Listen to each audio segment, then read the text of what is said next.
Greetings, ladies and gentlemen. My name is Captain Rommel. I am the commanding officer, Naval Station, Washington. It's my pleasure to present to you today Lieutenant Ellis, the Navy officer of the Armed Forces Police. Lieutenant Ellis knows more than any of us about Washington, and he is going to share some of this information with us today as we talk about Washington after midnight. Captain Rumble, thank you very kindly for inviting me over. I found that duty with the Armed Forces Police in Washington, D.C. the most interesting assignment I've ever had, due to the fact that Washington is one of the most interesting cities in the world, especially after midnight. Well, now, what are the big attractions? Where do the servicemen gather? Well, servicemen gather in this city where the lights are the brightest and the girls are the best looking. Then no one particular spot, mostly down on what we call the Strip, in the center of the heart of Washington, is the biggest attraction, but there's many nightclubs and favorite hangouts in the outskirts. The hostesses in most of these places are friendly, the waitresses are good looking, the beer is cold, and the entertainment is a type of entertainment that young men like. Well, now, how do these waitresses operate? Well, these waitresses are usually girls that's employed for their good looks, their ability to talk to people, and also their ability to push the products of the man that's hiring them. That's beer and whiskey and so forth. And usually the waitress is a pretty reliable person, but a good number of waitresses can be depended upon to use nefarious tricks in regards to shortchanging the customer. They can wet the bottom of a tray and bills will stick to it. They can pick up empty glasses that are on the tables, take them back and have them half filled, bring them back while people are dancing. They can also push drinks, that is, get the boys to buy drinks for entertainers, also for girls in the places. And usually these waitresses don't last too long in one particular establishment, because once the manager gets a line on one of these girls that's pulling these tricks, he'll get rid of her, because people who have been victims of a short-change artist or a waitress who's practicing these conditions on them will find that his business begins to drop off. Well, now, how about the hostesses? Well, the hostesses are usually a better class girl than the waitress. By that I mean that she probably has better education because she's required to be a posed individual, and her job is to seat the customers and try to get as rapid service for them as possible, and also to make an effort to seat them in the area of the nightclub or the restaurant which would be most suitable to their particular needs. Well, now, the houseman, what's his function? Well, the houseman is an individual that normally has gained a reputation of being an unsavory individual. This is really not true, because the man is more sinned against than sin, because his services are not needed until there's trouble. He acts in many cases as a bouncer. He also checks people coming in at the door to try to keep out the undesirables. In many cases, he is either the manager or the assistant manager, and he's really a good individual to know. And if any person feels like that he's being shortchanged in the place or he's being taken advantage of, he should immediately go see the houseman, because the houseman, his job depends on the place making money. If the place doesn't make money, then he just doesn't have a job. Well, we've about gotten up to closing time. What happens now? Well, that's the time when the Armed Forces Police have the most activity. These fellas in the bar rooms and the places of entertainment, if they've been successful in picking up a girl, then they're pretty well set for the night. In a lot of cases where the boy hasn't been so fortunate, he's out on the streets looking around. And especially if he's had a little bit too much to drink, he's a subject then for these nefarious characters that operate in the city here. Nefarious characters? Do you mean the Murphy men? Yes, sir. They are some of the slickest people I have ever met. I myself have had to be put on me by Murphy men. Of course, I was in civilian clothes, carrying out my duties as Armed Forces Police officer for the night, and he made an approach on me. The individual was well-dressed, well-groomed, used excellent English, and also in a relatively good part of town. So these boys who are out on the streets and they're a little bit under the weather, these people approach them. And usually seeing that the individual is a young sailor, he figures, well, he's looking for excitement. Well, excitement to a young sailor after midnight is finding female companionship. It would seem that these Murphy men could not work their game because it's so simple. But the way they work it, they approach the sailor on the sidewalk and they'll ask him if he was interested in some female companionship. And sometimes the sailors will play them along and kid them and say, well, says, I want an Oriental girl, or I would like to have a colored girl, or a white girl. Well, it doesn't make any difference to the Murphy man. He can produce any that you want. And he'll tell the man, so you'll have to accompany me and we'll find this girl for you. And the price range runs anywhere from $20 to $100. The Murphy man has an idea about how much money the fellow will have left because he's familiar with the ratings. So he induces the subject to accompany him, usually to some rooming house or some relatively cheap hotel. Then he'll tell the individual, says, you better give me your money. The girl upstairs can't be trusted, said, I know her. Well, the feller's a little reluctant to give him all his money, but the Murphy man's a pretty sharp individual. And he actually talks these boys into giving them the money to hold while he goes upstairs to a room number. Well, as soon as he gives the Murphy man the money, along with his wallet, and goes upstairs and disappears at the head of the stairs, the Murphy man disappears. Well, the fellow goes on down, he knocks on the door, and there's a good chance that there might be some respectable citizens in the door and call the law on him. So by the time that the boy realizes that he's been conned, the Murphy man is gone. There goes his Liberty card, his ID card, all of his money, and he's stranded. So about the only thing he can do is approach some armed forces policeman and say, I'm insufficient. That's the word we use for not having any money to get back to the ship or the station. And usually these boys won't complain to the police because they're ashamed of being taken. It would appear that this racket is so simple that no man would be taken, but you mix a little alcohol with a desire of female companionship, and they'll fall for it. Now, this is just one of the many ways that the Murphy man works. He works in several different ways.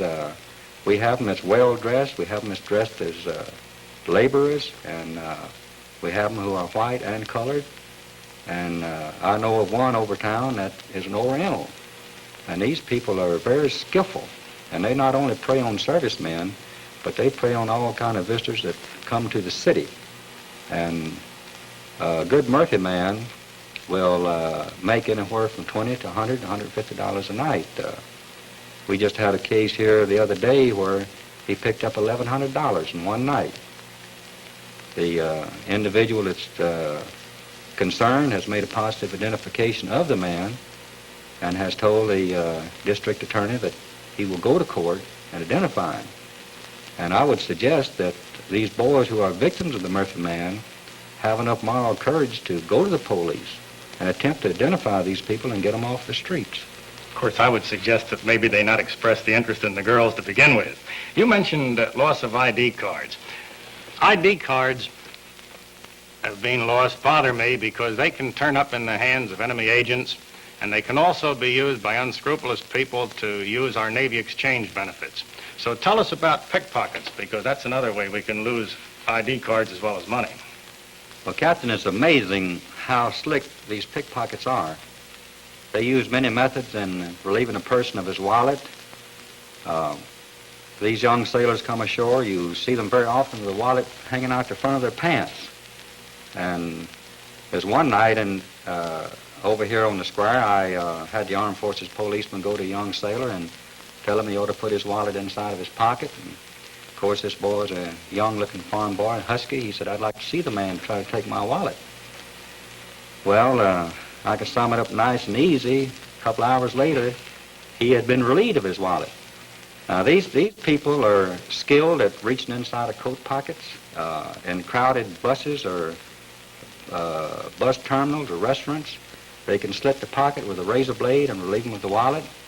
Oftentimes, they go into the restrooms where they would possibly find a fellow that's had too much to drink or sleeping it off and relieve him of his wallet.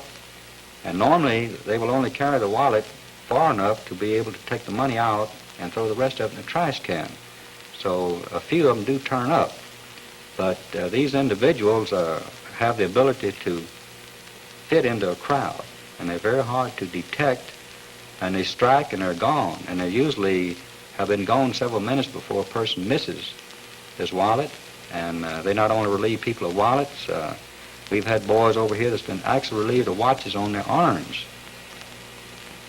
Well, while we're on the subject of nefarious characters, tell us about the homosexuals. Well, this is a real dirty subject to me. All big cities have a larger collection of homosexuals than a small city, due to the fact that the stigma is not so high in a large city as in a small city. The homosexuals in this area are very active. We have two types here, and known as the passive and known as the active, or the aggressor. The aggressor type of homosexual is the person who might walk into a bar room, and first glance you'd figure he was a football hero, or possibly he was a truck driver. And after a few drinks and time passes on, you'll see him acting very much like a female. Now, the passive homosexual is the homosexual that plays the part of the female.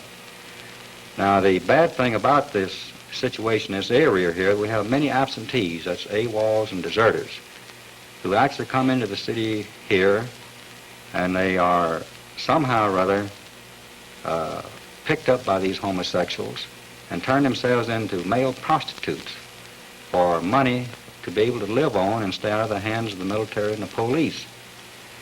The homosexuals in this city are made up of people from the lowest ebb of society to the highest. There's really no way of actually telling a homosexual when you see him. We have them that live in the outskirts of the city, they live downtown. In fact, they fit into the society all over the entire city. They operate in the better restaurants, they operate in the poor restaurants, they operate in bus terminals, parks, restrooms, any place where they can see an opportunity to pick up an individual. And somehow or other, these homosexuals have a second sense as to people who would receive their attentions. Now, they are very unstable.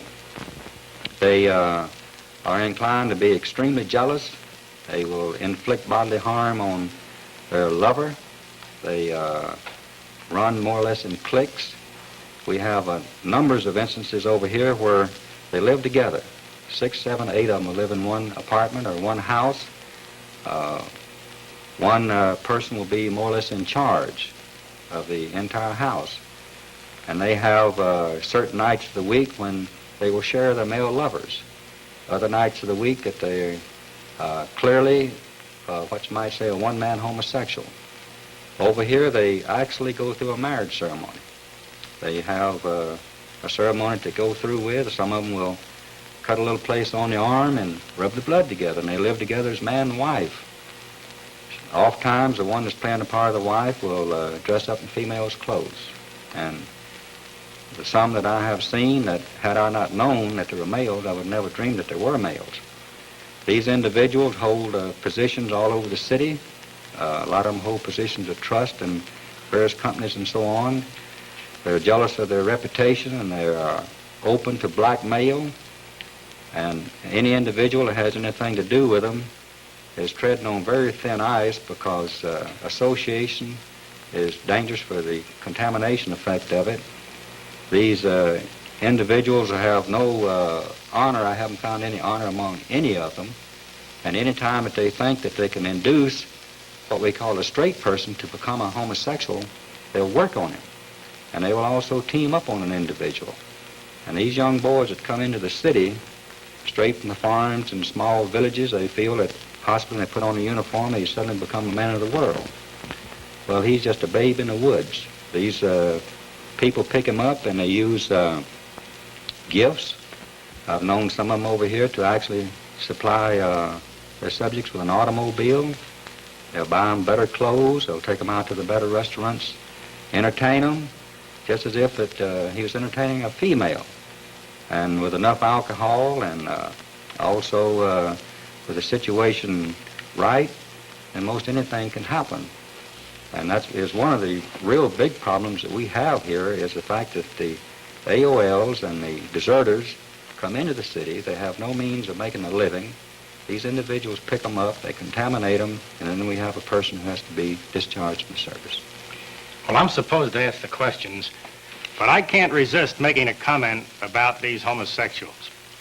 Now, regardless of what you might think about freedoms or about some of this agitation in some of the press and the magazines these days about making it less unlawful for homosexuals, the fact is that society has rejected them. And in particular, the Navy has rejected them. And this is so because they're not only subjects for blackmail, they could be trusted with no secrets, but to have these kind of people aboard ship when we're at sea would be completely demoralizing. How about female impersonators? Well, Captain, that's a real good subject. I've seen some over here in the city that when I first seen them, that no man could tell me that it was a male. These individuals, I know personally of cases over here where they take their hormone shots to induce their breasts to grow, and have been very successful. I know of a case over here where a female impersonator works in a strip joint doing the strip tease, and there's many customers that go into the place who perhaps are tourists or servicemen passing through that do not realize that this individual is actually a male. Now, these people are homosexuals. They've crossed over the dividing line, and we have a great number here in this city who at all times dress as a female. And they have adapted a certain type of underwear where it's possible for them to actually have sexual intercourse with a male in a darkened room or a parked automobile, and this male never realized that he had been with any other than a female. Now, these people are very jealous. They are conducive to blackmail. They are usually people who cannot hold a steady job. They sometimes lack funds. So they work both sides of the street, and they're dangerous to keep company with because a lot of times they're working with what we call an active or an aggressive homo. And an aggressive or active homo will actually attack some person who is going with the passive. So these people should be completely kept away from. What about narcotics? Well, narcotics is a real dirty word. The Narcotics Bureau here in this city is extremely active.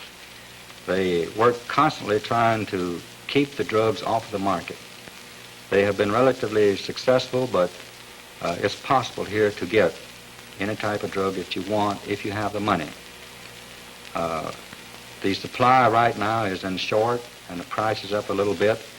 And drug addicts normally are not a criminal in the word that he would murder or armed robbery, anything like that. He normally would steal hubcaps or break into a house and take a TV set or steal money or things like that to turn up enough money to support his habits. And he lives from day to day. If he has enough money today to get his shots and his kicks, then he doesn't care what happens tomorrow. I was over at the Narcotics Bureau the other day talking to one of the narcotics agents, and he was telling me that the use of narcotics, that when these people receive their shots and get the kicks, it's closely akin to the climax of a sexual act. Also, he explained to me that there was no old drug addicts, that these people normally die very young as a result of going into a coma, overdose, or else becoming unconscious on the street and dying from the elements, or the ravages of the drug on their bodies cause them to die at an early age. Just recently, in fact about 2 weeks ago, I was duty officer and I had the occasion of a serviceman who was well up in the ranks, evidently had been an addict for a good number of years because of the marks and scars on his arms. It first came to my attention through the police department. He was living with a woman other than his wife. She came in from work, found him laying on the kitchen floor, called the police. The police arrived and they thought that possibly the man might be alive, so they took him down to the hospital. By the time he got there, he was pronounced dead. The first time I viewed the body was in the city morgue down here.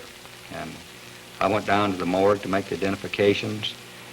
The mortician pulled the body out of the ice box. The man was laying there, and we examined the body, myself and the CID agents. We found that there were needle marks on the man's arms.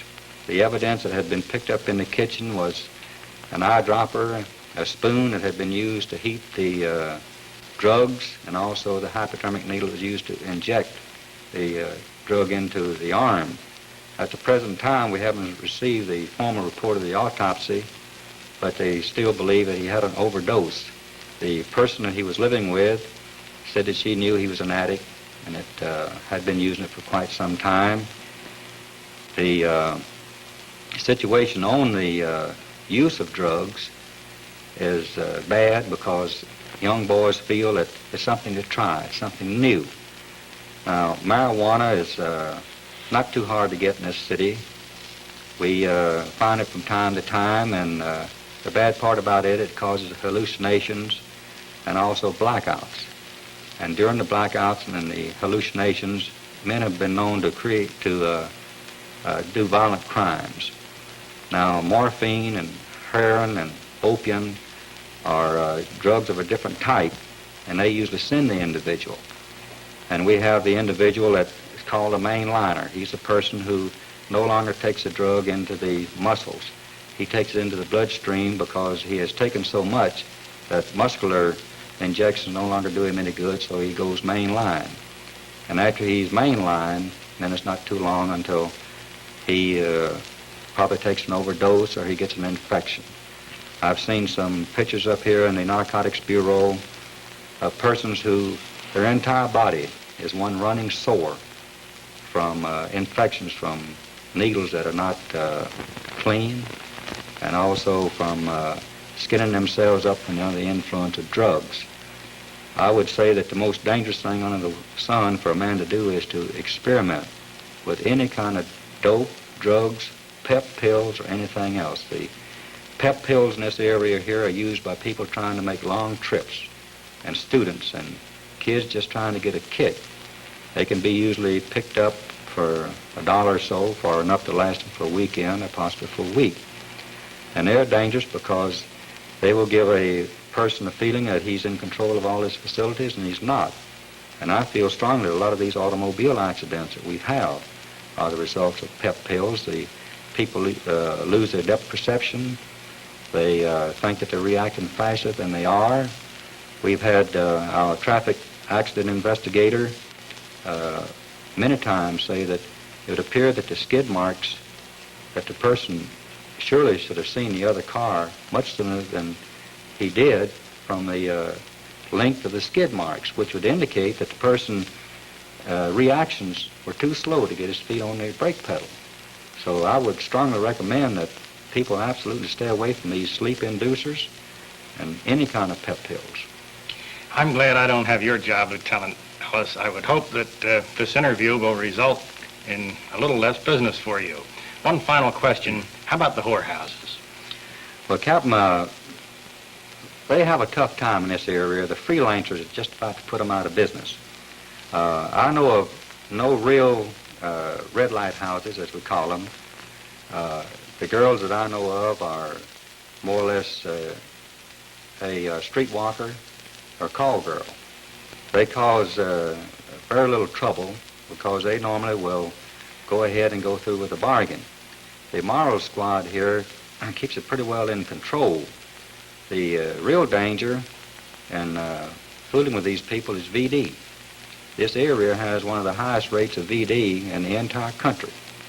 And the alarming part of it is that it's running in the age of the teenagers and the people under 25 years of age, which is right in the group of the young sailors that we have the biggest problems with.